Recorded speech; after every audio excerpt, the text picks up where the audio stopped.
Logan and Jake Paul discussed more about their awkward podcast they had a few weeks ago. If you remember, they argued about who was the better boxer, and Logan not respecting Jake's sponsorship rules at his boxing event. It was clear that these two have a toxic relationship when it comes to how competitive they are, but they decided to have this intense conversation on camera. This conversation they uploaded yesterday is a little bit better, so if you're new to my channel, subscribe. Follow my Twitter and Instagram. Let's go. Patreon on the screen for body cam reactions as well for 33 cents per day. The higher you climb, the windier it gets, and especially as brothers in families, older brother, younger brother, roughly 1 to 2 years apart, maybe 3 years apart, have the toughest relationship with one another. And ours just happens to have a bunch of people watching us go through ebbs and waves. And I didn't want that conversation to air. I said that to everybody, and I said it just makes us both look bad.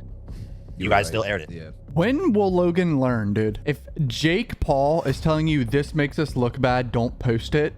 Jake Paul, of all people, your own brother, is saying that, then maybe you shouldn't post it in your podcast, because that's started this whole storm. The content of the conversation wasn't the issue. The issue was that it was aired online, and you were right. You know, there's some scrubbing that needs to be done internally of why that happened, and I think it was just the speed at which we move, the busy lives that we live. Is like, I don't often think of the implications of what the I'm doing, and I think how, dude, like, he really should have learned his lesson by now with like the amount of bad decisions he's made over the years. He knows how fragile his image is on the internet. If he does one thing wrong, people are going to destroy him for it. So therefore, I feel like it should be like top priority on what actually comes out. I think we've always strived on the show to show a side of ourselves that we don't always love that much. people will watch an episode, and brothers especially, and be like, oh, I have had a conversation like that with my brother. Brothers are competitive, 100%. Me and my brother were competitive growing up, but not as adults. I feel like as adults, it kind of fades away, but they're in the same space on like internet doing all that. So that's probably why they're more competitive. And when egos get involved and money gets involved, it ruins everything. You've given me a ton of feedback on my character, my personal direction in life, and I don't think there's anything wrong with that, dude. Like, I am a severely imperfect human being. But I'm a better boxer than you. F you. Imagine they just started screaming at each other again. We are in the world of being criticized. People want to see us fall oftentimes. I mean, I don't want to see y'all fall. I just want to see y'all not be idiots and be competitive when you're both really successful. I know it's completely natural, but chill out. The conversation they had in my last video about this was like way more intense, and there was way more deep-rooted issues that should have been discussed off camera. Like, this was way further than just a friendly brother competition. We're just here to help each other, all as humans, get better, honestly. Yeah, we're here to help each other, but I'm gonna promote your competing brand for $5 million.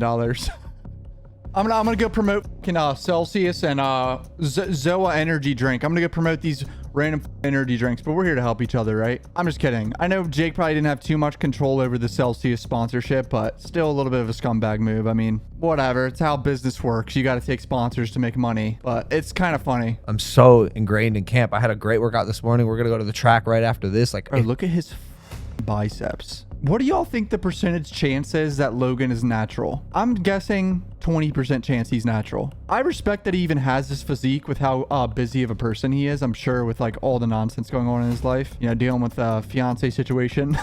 But god damn, look at that bicep, dude. Look at the vascularity? Is that the word? This man is peeled to a tree. I say boxing saved my life because it gave me the time to step back. Time moves slower and days matter so much compared to the other lifestyle that, like you're saying, and so you get that time and space, and you can kind of see yourself evolving, and you have the clearest form of thinking. Dude, I'm all for giving these two guys props for how they've evolved. I mean, they were the cringe YouTube vlogger, like family friendly, pulling 5 to 10 million views a day on their channel. It was f***ing insane. Like 2017 seems like another stratosphere, another goddamn century from now. Remember 2017 vlogging with them? It was the cringiest thing of all time. Like, it was for literally 8-year-old kids, and they've somehow evolved into like these boxing figures that kind of no one respects, but people still are interested in a little bit.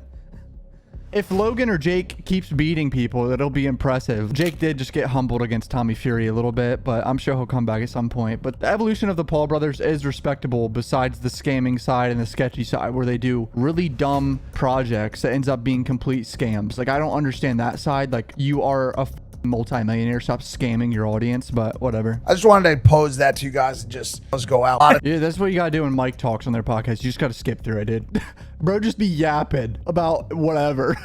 Oh, oil, Missouri, 14. Yeah. Holy shit, Mike. It's over, brother. Speaking of unhappiness, Dillon Danis, let's cover some of the stuff that's been going on there. Did you see the face-to-face? I did not watch the full thing, no. Why not? I've been on a terror, like, work nonstop. And I also was Fashion confused because I saw so many clips coming out for like 3 weeks, and then I would like go and look to see when it was coming out, and then when it actually came out, I like didn't. Marketing was a little weird for the face-to-face. They like put so many clips out to the point where they like milked it and then finally put it out. And I feel like it was talked about, but wasn't talked about as much as it could have been if they like just made it a little bit more secretive until it was finally released on YouTube. This guy's he's a good Twitter troll. He's excellent. There's the crying meme face with the mask in front. I don't Tackle it. think he's a good Twitter troll. You have a very large weak spot that he's exploiting. That's the one thing I'll give to Dillon. He's been a Twitter troll for like 5 years, like 4 or 5 years, just tweeting fucking nonsense about anyone and everyone. He is a good Twitter troll. I don't know what Jake's talking about, dude. Clearly he is attacking Logan's fiance, and that is a weak spot or whatever, but he's a good Twitter troll. When he tweets about anything other than Nita, no one cares. Yeah, It but doesn't get good engagement. didn't he get like famous for tweeting? Yeah. He's His definitely, let's give him... He did. What is unplugging from my computer? My cat is unplugging my shit from my computer right now, dude. This is what I have to deal with. He was dead until you resurrected his career. And like he's like makes jokes, but it's largely in part that he's exploiting Nina. And there's so many hurt males out there who can't get girls, and they're the ones who are like, yeah, like girls, women, I'm gonna do. I love what Dillon's doing here, and they know that they won't ever get a hot girl. And our society and culture and young men are hurting, and they're addicted to porn, and they have no way to interact with girls, and they text them, and they're getting rejected. Ooh, he's going at all the fucking dudes on Twitter that are like loving the harassment of Nina, which it is. I know a lot of y'all say, well, it's public, who cares? You know what I'm saying? She's paparazzi with dudes, you know what I'm saying? Whatever. Imagine if it was your mother with like 20 dudes just being harassed by someone on Twitter in front of a billion people. He has like 2 billion impressions. That's where we keep landing, is like Dillon's obviously damaged, and he may have some sort of mental illness that I empathize with, and he's targeted an innocent bystanding female that has nothing to do with this fight, and people are latching onto it. A lot of people are latching onto this because people just hate the Paul brothers. They're just like, yeah, Logan, Jake, yeah. Like, I think that's a big mindset that people have. It's not necessarily about Nina as much as people would think, but it's just because their reputation's terrible. Dillon has done almost all the promoting for this fight, has 0% back end, and is going to have to pay all the money he makes in this fight He's a puppet. back to my Well, fiance. he did. That is a little bit of a funny part, that how Dillon gets no pay-per-view, and he's like built it so much, like put so much time and energy into this. And I know he's gonna make a ton of money off Twitter, just like the following in general now, like tripling his following. So it was probably worth it in the long run. I'll present the other side of it just because No, Mike. No. After the face-to-face, I sat down with the guy, and I was so curious to see what he was going to be like in real life. He's really just a puddle, Jake. I'm not even just saying this to be a tough guy. He melted. He stumbles over his words. He can barely get out a sentence. He can barely form a rational thought. Everything he says is a lie. And so I landed on, why don't I just show him actually who he is? You know, like, it's much different in person when you're not tweeting behind a keyboard all day, which is why I'm so excited for October 14th. I need this guy to show up. Like, what is going to happen when Dillon Danis is trapped in a 20 by 20 foot ring with me on October 14th, and he can't go to his phone and tweet because he got boxing gloves on? That's good that Logan's saying he's training a lot to the point till failure, because I thought he wasn't training. Remember he said that in the face-off? Both of them should be training, because then it's like, there's no excuses, you know what I'm saying? Like, I don't want a built-in excuse for either one of these getting slept. I need him to show up, and I have a prediction. In thinking of the ways that Dillon could like make excuses and lie and back out of this fight, I thought of one that actually could be a good thing for him. And I'm going to say this. How? I thought he had to pay $100K to fucking get out. Is there like one little hole he could take? I predict that he's going to somehow intentionally give himself COVID to back out from the fight. Instead of like faking an injury or like actually getting injured, I think he's going to find someone with COVID and like lick their feet or something and use it to get a positive COVID test to back out of the fight. I don't think that's the thing. I think Dillon's showing up because he needs the money, dude. He's only made $1 million in his entire career. He hasn't fought in 4 years. His knees aren't fucked up anymore. I think Dillon's showing up. I really do. Imagine that payday, like $1 million or $2 million or whatever to fight this fucker. Even if he gets slept. He's really confident though. You can tell. I mean, Connor put $200K on him. But also, like, you could just like fake a COVID test, couldn't you? No, because it would be confirmed by 10 doctors. He'd have to actually get COVID. At first, we thought he might intentionally injure himself, like break a finger or something, but that's insane. Like, you think this guy's gonna put his hand on a table, like smash his finger with a hammer? Him pulling out in any way that isn't like verified by a doctor of our choosing, he'd have to pay $100,000 to us, which, you know, Mike said he can just pay using the Twitter revenue that he's generated. I wish I never said that. No, because it's not very much revenue that they're making from this stuff. No, he did over 2 billion impressions. Yeah, 2 billion impressions on Twitter is probably fat. That's probably over 100K or 200K at least in Twitter pay. That's fat as His count is impression based. Yeah, but impressions from what? What do you mean? Impressions from what? Sure, He got tweets, 2 billion pictures, impressions from videos. pictures, tweets, videos of what? Oh yeah, I'm not. No, say it. No, I'm not No, saying. say it. No. I'm gonna be honest with you, bro. The way he got it done was activating an army of people that hate Logan Paul. Yeah. the first thing Mike said that was the truth. It wasn't just yapping. This is a big group of people that already hate Logan and Jake a lot, and they're just like, F you. I'm saying the day after the fight, when he wakes up and he's like, oh, I've lost. There's a needle mark.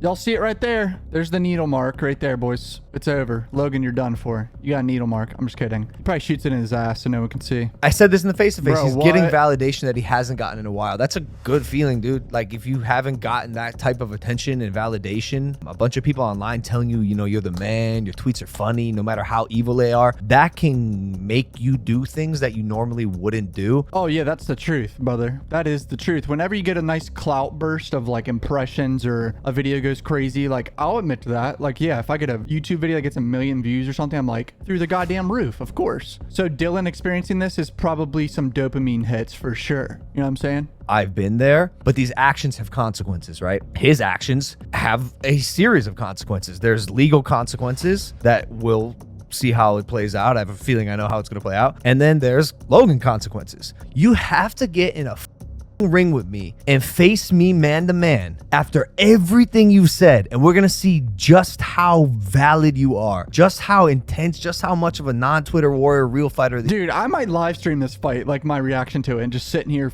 loving every second of it. Imagine if someone gets slept. That'll be so funny. No, I'm not on steroids. I'm not on steroids. I don't know how many times I need to clarify this. I don't know why we aren't doing USADA or VADA testing. I'm more than happy to do it. I just do have No, one. I'm gonna force you to do it. I'll do it. You're not gonna tell me that to say yes all the time. You're fired. I do have one request. Dylan laughed at me in the face-to-face, but if I do a drug test, I want him to do an STD test. I'm just curious what's going to show up. He laughed at me. He played it off. He wasn't interested in doing that. I wonder why. I wonder what you got. I'm working hard this camp. I know I've been training. All right, Mike, asking for attention like always. I'm over it, dude. Logan said he's not on steroids there. Pretty interesting. But these two have some deep-rooted issues they should still talk about more off camera. They're too competitive. It's kind of toxic in my opinion. One's building an energy drink company. The other one has a sponsor with another energy drink. Like, that can tell you enough. Yeah, I'm excited for this fight, though. It's going to be wild. So, if you're new to my channel, subscribe from my Twitter and Instagram. Love you guys. Peace out.